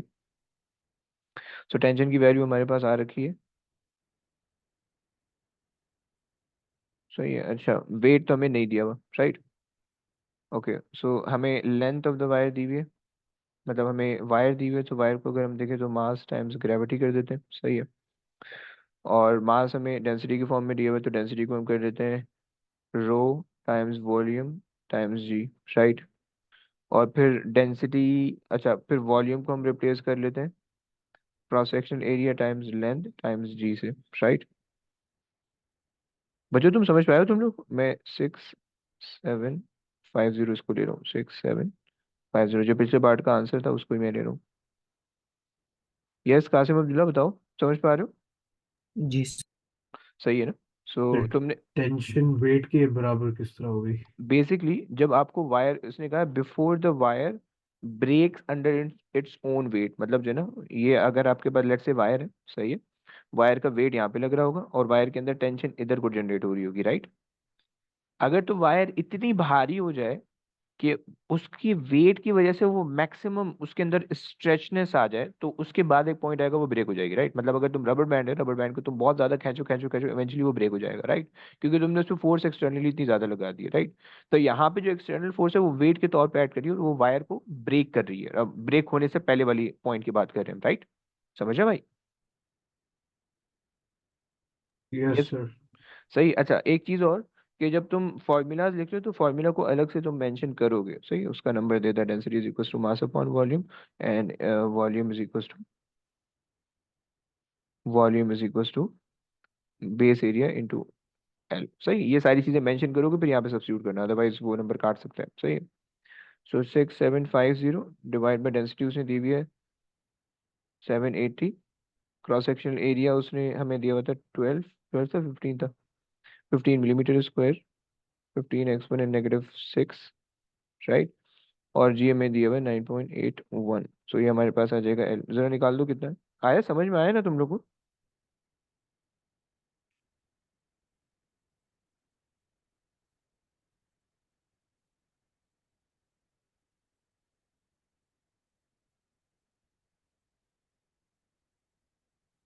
5880.96। 5। अबे कैसे इतना आ सकता है, अबे -6 की पावर नीचे लगी हुई है यार। अच्छा ओके ओके सॉरी, अगर -6 की नीचे लगी हुई है तो ऊपर जाके तो पॉजिटिव हो जाएगी, सही, मान लिया। और आप कह रहे हो कि 5886, बहुत ज्यादा लेंथ आ रही है यार। नहीं, 5880.96। 5880.9, ओके।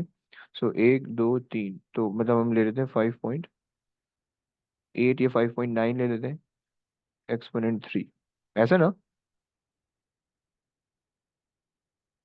अच्छा, ये निबट गया, हाँ। जी। चेक कर लेते हैं, अजीब सी लेंथ आ रही है, बहुत ज़्यादा बड़ी आ रही है वैसे, ऑल तो ऐसे ही होना चाहिए। ओके, परफेक्ट परफेक्ट, सही, वेट कर रहा है, ये भी तुम्हें इसके नंबर दे रहा है, परफेक्ट है। जस्ट हम ये चेक कर लेते हैं, examiner report in most correct expression coded for the stress and area problem associated with the area, ये प्रॉब्लम आ रहा है, राइट, ये प्रॉब्लम, सही, कि पावर ऑफ 10 का मसला आ रहा है, तुम जब एरिया को मिलीमीटर स्क्वायर से मीटर स्क्वायर में कन्वर्ट करो, सही है। The density involved the mass, and there was some confusion of using use of the G. Some weaker candidate incorrectly attempt to base their answer on the expression R is equals to rho L over A. Okay, वो resistance के साथ फिर गए थे, okay, सही। अल्लाह अकबर। अच्छा जी, छोटा सा क्वेश्चन है, निपटा लेते हैं। चार्ज हमारे पास कंजर्व होता है, मास एनर्जी कंजर्व होती है, सही है।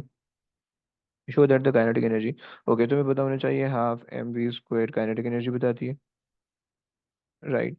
मोमेंटम तो हमारे पास होता है एम वी, सही है। सो मोमेंटम को तुम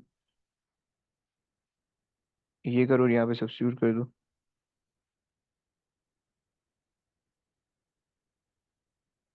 सही है। सो तुम्हारे पास हो जाएगा हाफ एम और P square over M square, right. So this become P square over 2m is equal to kinetic energy, right. So ये तुम्हारे पास हो गया शो। क्लियर हुआ, सिंपल सी चीज सी, ये अपने पास इसको नोट कर लेना। तो okay, use the conservation of momentum to determine the kinetic energy of thorium.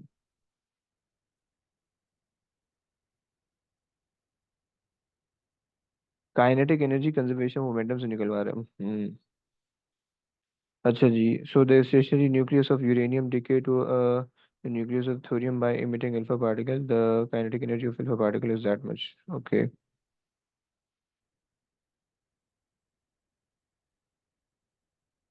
अच्छा, इनिशियली जो मोमेंटम होगा वो जीरो होगा, सही है, क्योंकि इनिशियली यूरेनियम का एक पार्टिकल और वो डिके हो रहा है, यानी यूरेनियम का जो पार्टिकल है वो डिके हो रहा है थोरियम के अंदर, सही है, और अल्फा पार्टिकल निकल रहा है उसमें, उसमें से, राइट।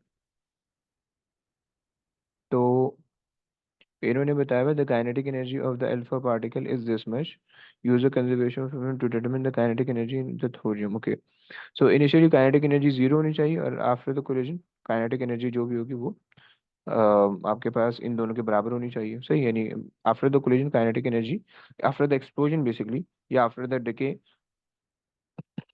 काइनेटिक एनर्जी जो है वो इसके बराबर होनी चाहिए। तो हम अगर निकाल लें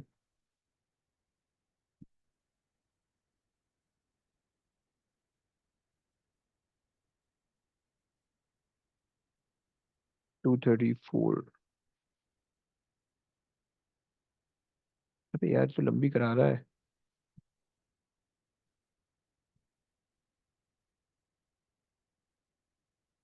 किलो इलेक्ट्रॉन वोल्ट के अंदर न्यूक्लियस की निकालनी।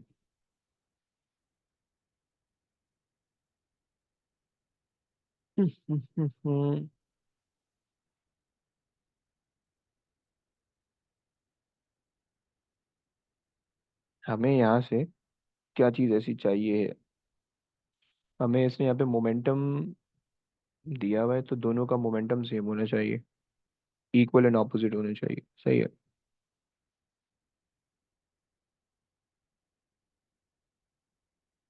तो अगर हम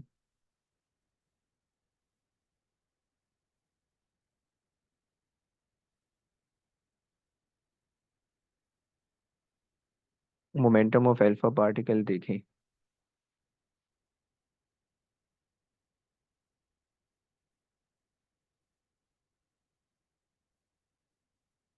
चलो वो काइनेटिक एनर्जी से मोमेंटम निकल आएगा। So kinetic energy is equal to P square over 2m, सही है। सो काइनेटिक एनर्जी हमें दी हुई है इसने 6.69 एक्सपोनेंट नेगेटिव 13, सही है। ये काइनेटिक एनर्जी दे दी टाइम्स 2 टाइम्स मास होता है अल्फा पार्टिकल का 4, सही है। अच्छा जी, सो यहाँ से आ जाएगा इसका मोमेंटम, सही है। सो जो मोमेंटम अल्फा पार्टिकल का होना चाहिए वही मोमेंटम थोरियम को भी होना चाहिए, क्योंकि law of conservation of momentum लग रहा है, सही है।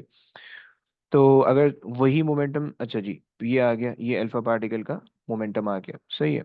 हमने कहा कि भाई momentum of alpha particle must be equal to momentum of thorium atom, सही है, due to law of conservation of momentum, सही है, due to law of conservation of momentum, सही हो गया। सो हमने, ये हमारे पास आ गया 6.69 एक्सपोनेंट नेगेटिव 13 इंटू 2 टाइम्स 4 जो कि 8 बन जाएगा, सही है। और हमने उसको इक्वेट कर दिया kinetic energy of thorium atom times उसके मास से, राइट। और उसका मोमेंटम और इन दोनों का मोमेंटम इक्वल हो चुका है। Mass of the thorium atom से हमें दिया हुआ है, दैट इज 2.234, सही है। तो मैं यूनिफाइड एटॉमिक मास में कन्वर्ट करना होगा, लेकिन दोनों जगह से हैं तो वो दोनों जगह से कैंसिल आउट हो जाएंगे, राइट। ये यू कैंसिल हो जाएगा इससे और ये इससे, राइट। और यहाँ पे भी आप यू प्लेस कर सकते हो, सही है। ओके जनाब, सही है। सो अब ज़रा तुम इसको सॉल्व कर लो, सही है, डिवाइड कर दो जरा। 6.69 एक्सपोनेंट नेगेटिव 13 टाइम्स 8, सही है, divided by 2 into 234, and this is the kinetic energy of thorium atom, right. कितनी आ रही है?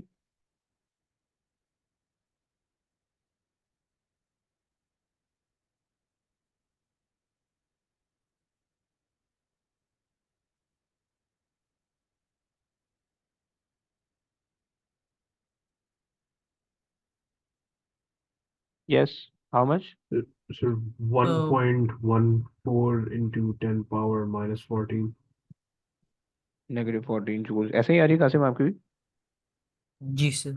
सही है। अच्छा, बस एक चीज़ आखिरी, तुम्हें ये पता होना चाहिए कि आपके पास जो है one 1 kilo electron volt is equal to 1.6 exponent negative 19 होता है ना, सो -16, राइट। तो ज़रा डिवाइड कर दो इसको।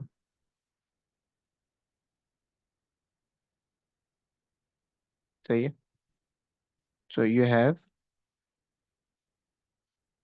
1.6 एक्सपोनेंट नेगेटिव 16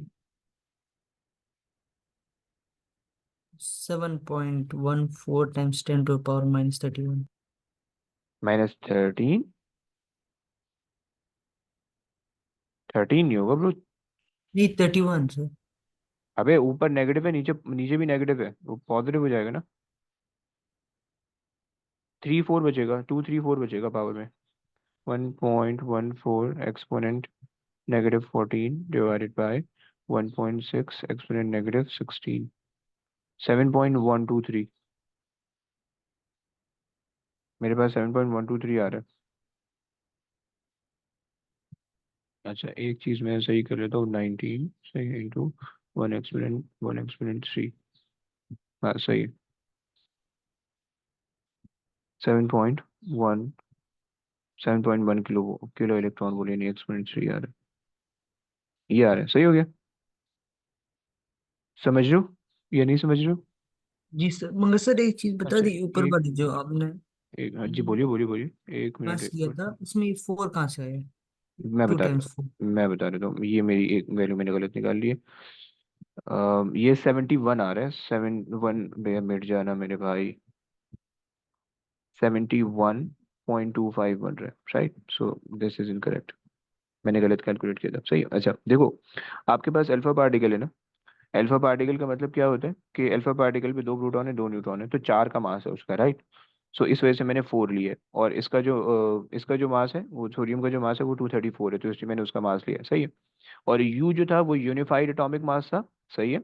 ये जो यू आ रहा है, this is the unified atomic mass and it has a value of 1.66 exponent negative 19 negative 27 ऊपर दी हुई होती है पेपर में। सही, लेकिन दोनों तरफ से कैंसिल हो जाएगा, तो इसलिए आपको इसकी टेंशन लेने की जरूरत नहीं है। क्लियर हो गया? जी सही है, चलें। बस अब आज की क्लास यहीं तक रखते हैं। इंशाल्लाह जो है आगे की कहानी अगली दफ़ा देख लेंगे। सही है जनाब।